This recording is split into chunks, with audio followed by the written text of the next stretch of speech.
ఏనాటికైనా నీకు ఒంటరితనం తప్పదు. ఈరోజు నీ చుట్టూ డజన మంది ఉండొచ్చు, ఒకరోజు వచ్చింది నువ్వు ఒక్కతవే ఉంటావు, నువ్వు ఒక్కడివే ఉంటావు.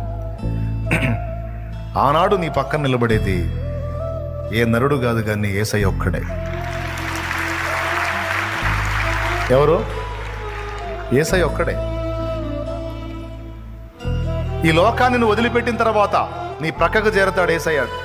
చేరిన తర్వాత ఎంతకాలం నీతో ఉంటాడంటే ఇక అంతము లేని రాజ్యంలో యుగయుగాలు ఆయన నీతోనే ఉంటాడు. ఆయన నీ నుంచి విడిపోడు.